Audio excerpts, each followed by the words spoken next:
Every year, the Sam Adams Award is presented to an official in the intelligence field who has demonstrated extraordinary levels of ethics. This year, that award went to Edward Snowden.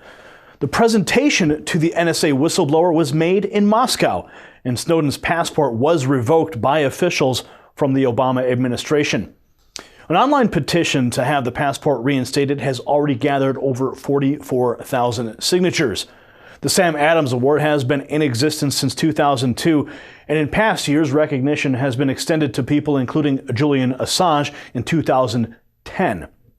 Samuel Province, who exposed abuses at Abu Ghraib, was the 2006 winner. The Sam Adams Award was presented to Edward Snowden last month by Ray McGovern in Russia. A veteran CIA analyst, he worked at the White House for 27 years. During that time, he frequently delivered intelligence updates to several presidents.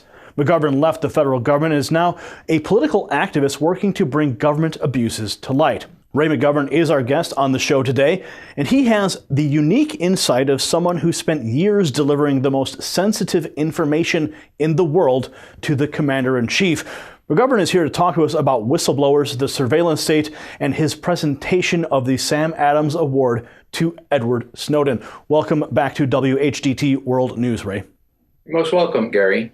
Now, Ray, before we jump into all the meat and potatoes of this interview, tell us what Snowden's mental capacity is. Did he show any signs of anxiety, any levels of threats being levied at him while he's there in Russia? Well, let me put it this way, Gary.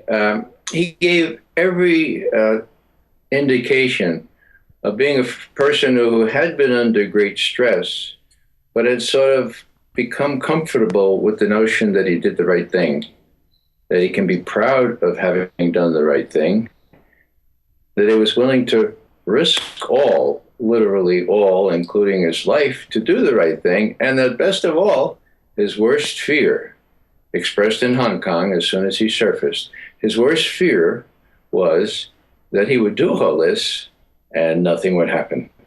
Well, what's to say? That fear, by the time we got to Moscow on the 9th of October, had been allayed. And when we asked him, Ed, are you okay now? Thinking that you need not be afraid, that you've had no impact on things, and we got this really broad smile, and he said, yes, it's very, very satisfying to know that these responsible journalists have been able to take the story to where it needs to be, particularly with respect to the violations of the U.S. Constitution that are being done by the National Security Agency. Now, Ray, let me just jump in real quick. Was there a U.S. official that did call for Snowden's death? Oh, yeah, sure. You know, it's bizarre. U.S. officials, present and former, are very free calling for Snowden to be done away with. The most recent, and this was interesting, it was just 6 days before we met with Snowden, there was a meeting run by the Washington Post, a meeting on cybersecurity. And there was ex-CIA and ex-NSA director Michael Hayden, and also the head of the House Intelligence Committee, a congressman from Michigan. Actually, he's a failed FBI agent, having been persuaded for cause to leave the FBI before he could be vested. It's a long story. That's a digression. Well, you know, let me jump back, though. I met Michael Hayden some years ago at a biometrics conference, and I asked him at the podium, how does one get on the terrorist watch list, and how does one get off? He didn't seem to like that question very much, but I digress as well. Let me jump back. So if there are officials that are calling for his death, how does Snowden treat his inner circle, knowing that his death could be in the next sip of coffee? Well, sip of polonium, you're thinking, perhaps? I'm thinking about what has been revealed now with respect to Arafat's assassination. Well, just picking up on you're asking that question of Hayden, you are pretty sure now, Gary, that you are on one of those lists, right? The story I was trying to tell is very well. brief. I mean, they are targeting journalists now, so it's not a far stretch of the imagination to believe that. Sure, it's not only the Fourth Amendment, which is the one in question here, it's the First Amendment, and it's the Fifth Amendment. It's really amazing that this so-called constitutional lawyer that we have as president is worse, and I never thought I'd hear myself saying this, is worse than George W. Bush when it comes to violating crassly, openly, without any apology, the Bill of Rights, for which these people in Virginia, where I sit, these people pledged their lives, their fortunes, their sacred honor at a time when it was just as likely to end up, on the end of a rope than it would be to become founders of a new enterprise. So I'd just like to go back 1 second to what happened 6 days before we saw Snowden. What happened was General Hayden, former General Hayden, the head of this CIA and NSA at one time, he said, I understand that Ed Snowden has been nominated for the Sakharov Prize, a European list. He's on the list for that prize, on the short list. Well, I know what kind of list he should be on. I know what I'd like to see him, what list, And everybody there goes, oh, big joke, okay? Mike Rogers, the head of the House Intelligence Committee, currently pipes in immediately saying, yeah, I can help you with that, Mike. His words. Now, this was not a meeting of the mafia, okay? This was the well-heeled establishment meeting under the auspices of the Washington Post in central Washington. Now, I asked Ed, I said, Ed, are you aware that just 6 days ago, the head of the House Intelligence Committee and General Hayden, former CIA and NSA director, that they said you should be on the kill list? And he winced, and he said, well, Ray, yeah. He said, Ray, I follow these things pretty closely, okay? It was as if to say, my God, what's happened to this country? And that's the real question. We know that they have initiated drone strikes on American citizens overseas. What's to say that they wouldn't initiate something like this against Edward Snowden? Well, that's the irony here. I forget if I've already said this, but the supreme irony is that Edward Snowden had no idea that he would end up in Russia. It was the withdrawal of his passport that necessitated that. I was speaking on one program. Let me jump back, though, because sure. I'm really curious about this, and forgive the reference to Star Wars, but like when Darth Vader killed Obi-Wan Kenobi, he became that much more powerful, and Obi-Wan Kenobi told him that he would become more powerful. Do you believe that would be the case? If something were to happen to Edward Snowden, it would only vindicate all of his revelations? Make him that much more powerful, if you will? That's an interesting question. It depends on the mass media in this country, the TV and Hollywood, and the fact that most of our fellow Americans are very malnourished on real information. The TV and mass media could easily make that out to be a wonderful strike by a drone or by a SEAL Team 6 against an enemy of the United States people, where in reality, Ed Snowden is a patriot. He saw that Fourth Amendment, and he said, not only is this being trashed, but I'm part of this. Do you think that there's also, visually, Edward Snowden, a clean-cut looking white kid with a blue blazer, and in contrast, the people that the government sends drone strikes after are wearing traditional Arab garb, and they have beards, and when you put the two pictures side by side, the American people, because they've been led to believe this war on terror angle, would have a greater outcry against an attack on Snowden because he looks more like a white guy? Well, that's a really good point, Gary. You raised the issue of racism, and I would just say that if those folks in Afghanistan and Pakistan and Iraq look more like I do, it would be much more difficult to justify the kinds of things we've been doing over there. But I think that your question really is a little bit beside the point. He's not going to be droned. He's not going to be a SEAL Team 6 like Osama bin Laden, shot between the head in front of his 9-year-old little daughter. That's not going to happen. And the reason it's not going to happen is twofold. Number one, John Kerry, our Secretary of State, got up during all this and very imperiously, as is his wont, said, Russian authorities be advised that you must surrender Edward Snowden to it. We understand there is no extradition treaty between Russia and the United States, but you must surrender Ed Snowden. Now, I know a little bit about the Russians, how they think. I know a little bit about Putin, and I can see him sitting around the table saying, who is this guy? Who is this guy? Tell me what I must do, okay? In any case, Putin sees the high moral, high legal ground. He was obliged, as any country would be obliged, to offer asylum to a person like Ed Snowden. And after Ed Snowden spent 5 weeks trying to figure out a way through or around around Moscow, around the Soviet Union, when his passport was revoked in the Soviet Union, Russia, when his passport was revoked, he had no choice. And Putin not only stood up to the plate, but and was happy to rub it in, but there ain't nothing going to happen. If Snowden's passport is reinstated, what stops the administration from arresting him as soon as he steps on American soil? Will he even return to American soil? Well, he would be foolish if he did. With this bloodlust exhibited, as I explained before, by the head of the House Intelligence Committee, the House of the Senate Intelligence Committee, and people running around like Mike Hayden, former head of the NSA and the former head of CIA, who was head of NSA when Dick Cheney said, General Hayden, you know that first commandment over there at the National Security Agency? Forget about it. First commandment, quote, thou shalt not eavesdrop on Americans without a court warrant, period, end quote. Forget about it.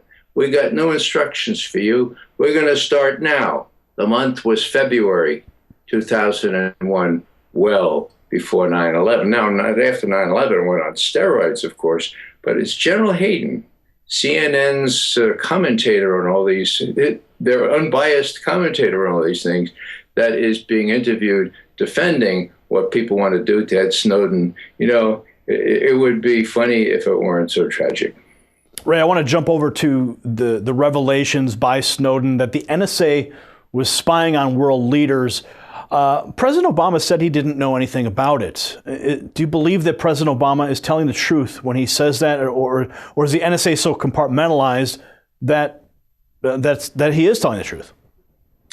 Well, first, Gary, I want to draw a very firm distinction between what NSA is doing in this country against the Constitution and what it's doing abroad, where its legalities or its authorities are much more open to question. Now, I'm an intelligence officer, okay? I know that intercepted communications helped us, for example, helped us to be able to tell Ronald Reagan, look, Mr. President, if the Soviets violate this arms control agreement, we're going to be able to tell you within a week. 7 days tops, that's all they'll have. And so trust but verify, well, that was our job, the verify part of it. I've seen intercepted communications stop wars, literally. That's heady stuff. So I'm not going to say we shouldn't be intercepting communications abroad. But, I question the wisdom of eavesdropping on the Handy. That's what the Germans call it, das Handy from Angela Merkel, okay? Now, it's in the NSA documents that they didn't get anything out of that of intelligence value, just what she drank with her sauerbraten on Sunday afternoon. And so why did they keep doing it? Why didn't somebody say, well, what's the blowback? If somebody finds out about this, what's the risk assessment here? Profit against risk.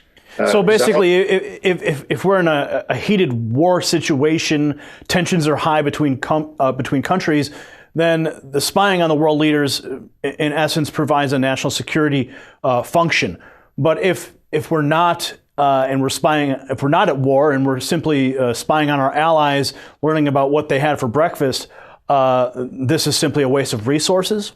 Well, Gary, it's the technology driving this. Even John Kerry has said, what's it, on autopilot. you have the technology that allows you to collect it all. Okay, sweep it all up, vacuum clean it, or get it all up, and then collect it and put it in a retrievable form. That's why they're building this monstrous warehouse out there in Utah. So you can sweep it all up. But, somebody needs to say, well, shouldn't we be assessing potential risk against these operations? Shouldn't there be some adult supervision to come in and say, well, now, we used to talk about virtue being in the middle.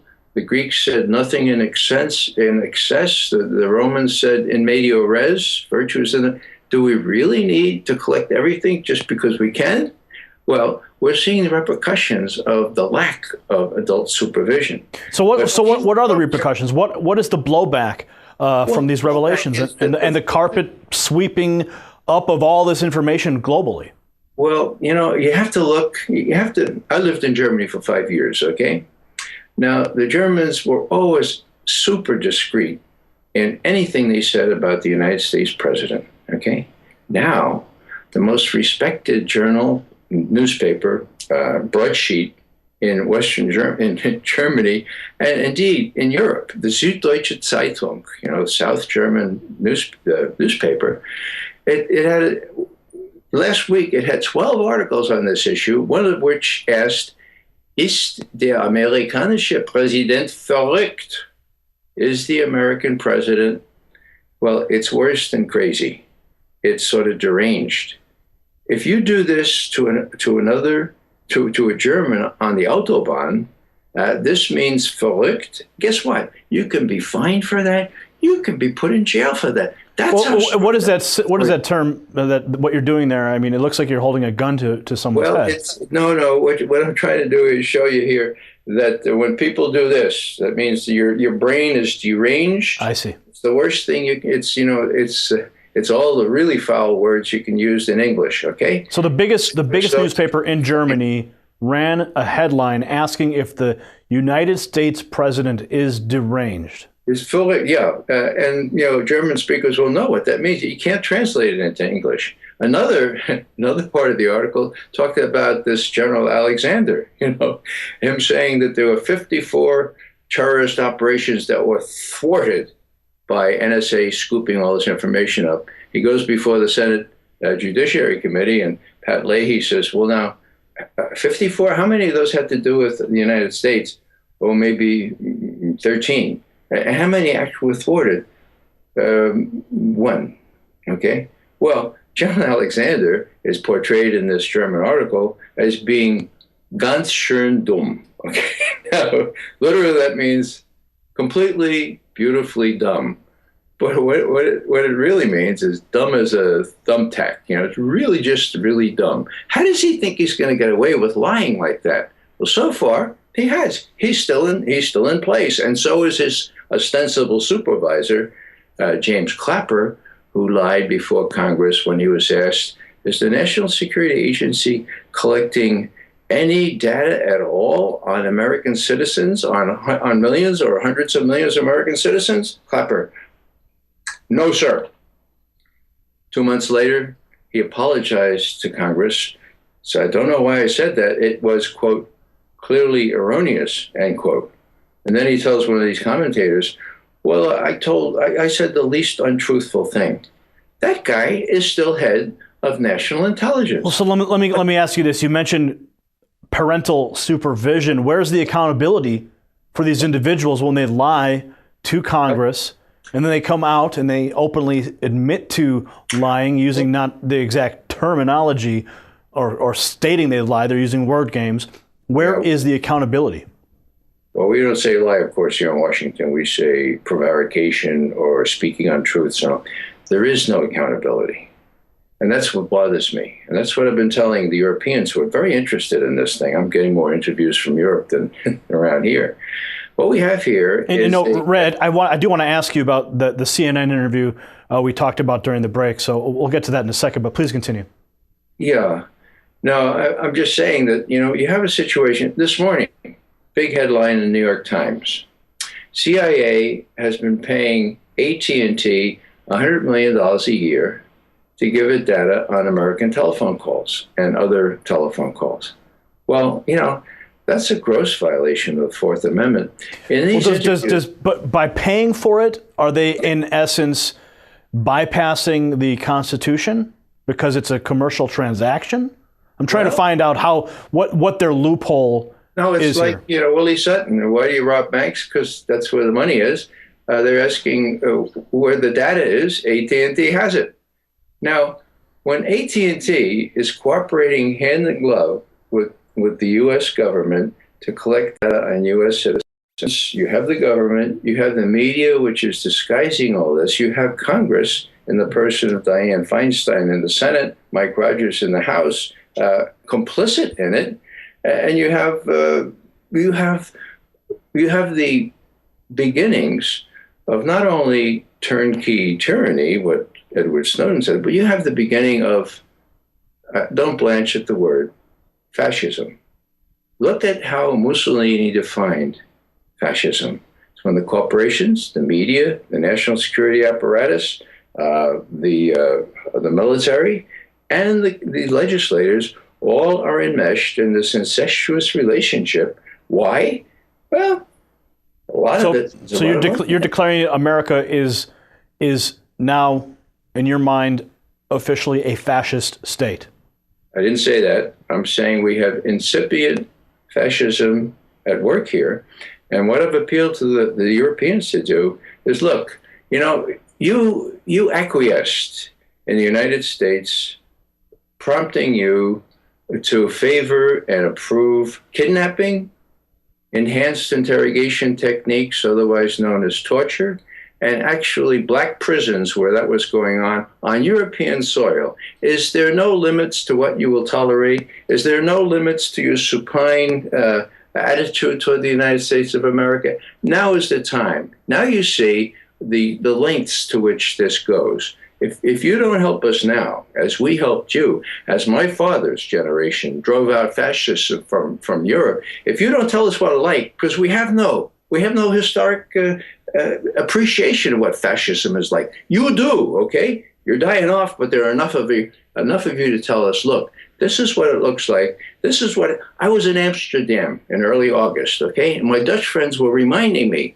that when the Nazis came into the Netherlands, the first thing they looked for were the lists of citizens in these dwarfs, in these towns, in these cities. There were extensive lists. They were kept meticulously, and they had columns race. They had columns religion. Now, the Dutch with guts burned those records before the tanks came in. The Dutch that decided to cooperate with the invaders gave them to the Nazis, and those Jews in those places were summarily, easily identified, taken off to Eastern Europe, and you know what happened to them. That's what lists do, okay?